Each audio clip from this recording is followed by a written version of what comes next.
Orang musyrik jahiliyah, pemabuk, peminum khamar, pezina, sadar bahwa dia Al-Amin.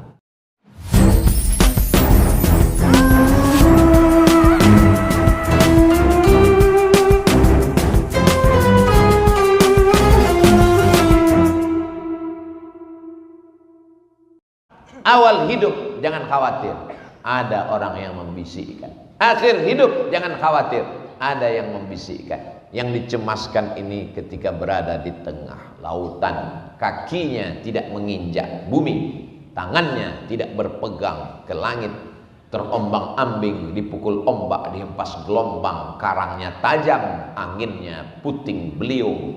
Maka mesti kuat berkata, innalladzina qalu rabbuna Allah, subhanallah, alhamdulillah, Allahu akbar, la ilaha illallah, Allah, la haula wala quwata illa billah. Itulah makna zikir itu. Bukan ketika senang zikir, ketika kenyang zikir, ketika tenang zikir, ketika error maki-maki. Yang keluar dari mulutnya kebun binatang. Innalladzina qalu rabbunallah. Setelah itu barulah masuk Summastaqamu, istiqamah. 119 kali hari Sabtu istiqamah buat pengajian. Luar biasa. Ini pertemuan yang ke-119. Untung 119. Kalau sempat 911 emergensi. Ustaz Abdul Somad di Masjid Al-Matin, di antara nama Allah Al-Qawiyyu Al-Matin. Al-Matin, Allah yang maha kuat. Masjid Al-Matin, masjid ini milik Allah yang maha kuat. Maka siapapun yang lemah di luar sana, kalau kau mau kuat, masuk ke dalam. Allah. Selama ini yang kuat kata dia Badak, Masjid Cibadak. Maka ada yang lebih kuat daripada Badak. Itulah dia yang menciptakan Badak. Ar-Rahmanur Rahimul Malikul Quddusus Salamul Mu'minul Muhaiminul Azizul Jabbar Al-Qawiyul Matin. Al-Qawiyul Matin. Kalau kau merasa lemah dalam hidup ini, daganganmu hancur kacau balau, hidupmu compang-camping tak beraturan, bak kaca jatuh ke batu, masuklah ke dalam Masjid Al-Matin. Sucikan badanmu, sucikan pakaianmu, kau angkat tanganmu, Allahu Akbar, kau panggil dia, aku hambamu yang lemah, ya Qawi, ya Matin, ya Jabbar, ya Aziz. Walillahil asmaul husna, Allah punya nama yang baik-baik, fad'uhu biha, panggil dia, seru dia, maka dia akan menjawab. Temanmu aja kau miss call 2 kali nyambut. Kawan saya miss call berkali-kali nggak balas Pak Ustadz, paketnya habis, kau kirimlah pulsa. Saudara yang dimuliakan Allah Subhanahu wa taala, summastaqamu, istiqamah. 119 berjalan, 120 lanjut, 121 teruskan, 122 jangan takut. Sampai kapan? Sampai roh keluar dari jasad. 119 seramai ini tak muat masjid.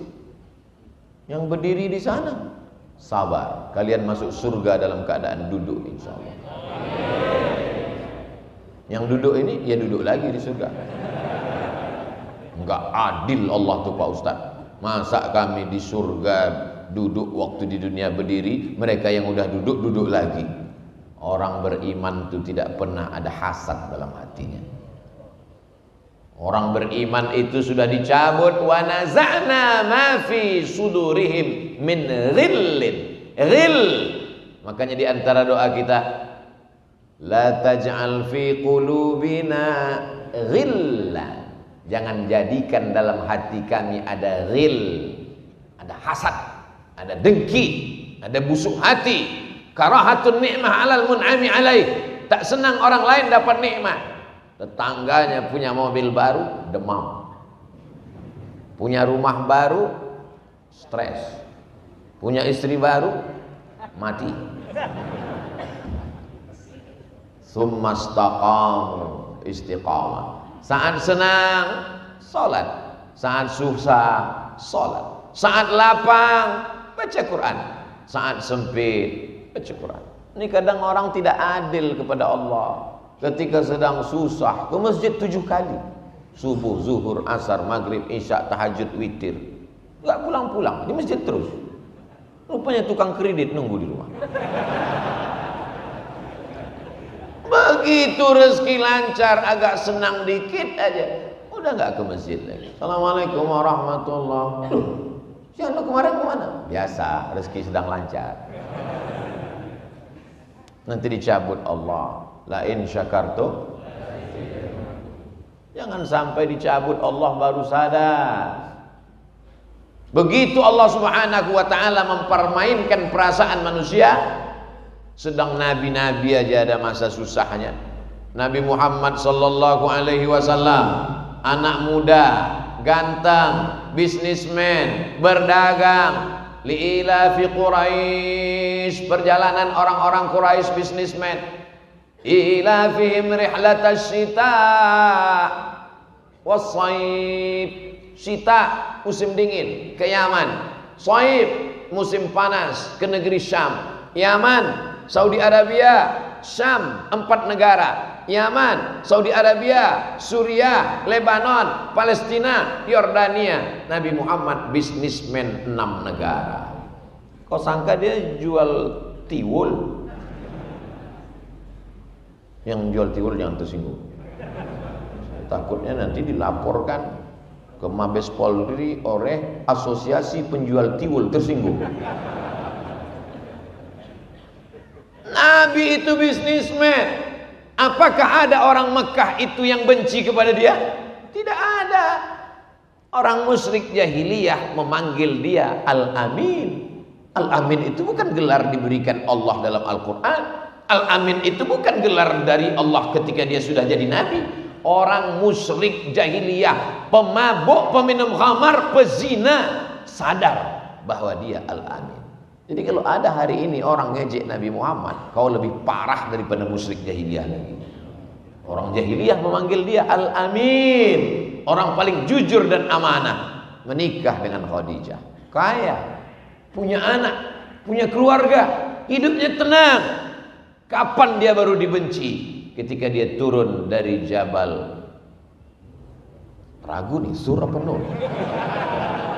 Ketika dia turun dari Jabal Nur dan berkata, wahai penduduk Makkah, seandainya aku katakan bahwa tadi malam aku sudah didatangi oleh malaikat Jibril dan dia menurunkan wahyu kepadaku dan aku sudah diangkat menjadi rasul di antara nabi-nabinya, apakah kalian percaya? Mengamuklah mereka. Alihadza jama'tana, apakah untuk ini kau kumpulkan kami? Tabban laka ya Muhammad, celaka engkau Muhammad. Turun ayat tabbat yada abi lahabi wa tab. Saya sangka karena suara saya terlalu keras, hidup alarm mobil. Tabbat syada abi lahabin wa tab. Baru 13 tahun hidupnya susah, merana, gonjang ganjing, diembargo oleh mereka, dagangannya dikacau, diancam, dikatakan sahir, tukang sihir, majnun, orang gila, kadzab, tukang bohong, asatirul awwalin, tukang dongeng. 3 tahun diembargo, tidak boleh dagang, tidak boleh ada hubungan diplomatik, tidak boleh ada silaturahim. Gonjang ganjing, kekacauan datang ketika kita menyuarakan dakwah la ilaha illallah. Jadi kalau ada di antara kita sekolah, kuliah, kerja, nikah, punya rumah, punya anak, hidupnya tenang, tak ada yang benci, tak ada yang marah, kau perlu curiga. Jangan-jangan kau kucing. Hidupnya tak punya misi. Tetangga nggak sholat, diam. Tetangga pacaran, diam. Pantasan orang senang. Ini privasi saya. Jangan intervensi kehidupan saya. Bukan orang Islam. Orang Islam itu dikatakan Allah, kuntum khaira ummah, kamu umat yang paling baik. Kamu umat paling baik bukan karena kamu tidak rese, bukan karena kamu tidak mengganggu orang. Kamu umat yang paling baik, syaratnya ta'muruna bil ma'ruf wa tanhauna 'anil munkar wa tu'minuna billah. Ini umat Islam mesti disadarkan begini. Kalau tidak nanti dia tonton di TV, jangan ganggu privasi orang. Dia tonton di sinetron, jangan ganggu. Urus saja surgamu, nerakaku biarlah untukku.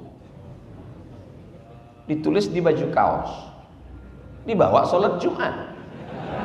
Yang di belakang baca. Karena dibaca di baju kaos, dituliskan di quote, di-upload di Instagram, di-share di Facebook, akhirnya yang tidak biasa menjadi biasa, dipertontonkan setiap hari. Orang menjadi melihat itu sesuatu yang biasa. Maka ustadz mesti menyuarakan, ini batil, ini haram, ini tidak benar. Soman, jangan kau urus-urus orang, urus saja duniamu, urus saja ceramahmu, jangan singgung orang. Saya tidak ingin menyinggung orang, saya sedang menyampaikan pesan agama saya. Tapi kami tersinggung, kenapa kau tonton? Berarti kau ngefans.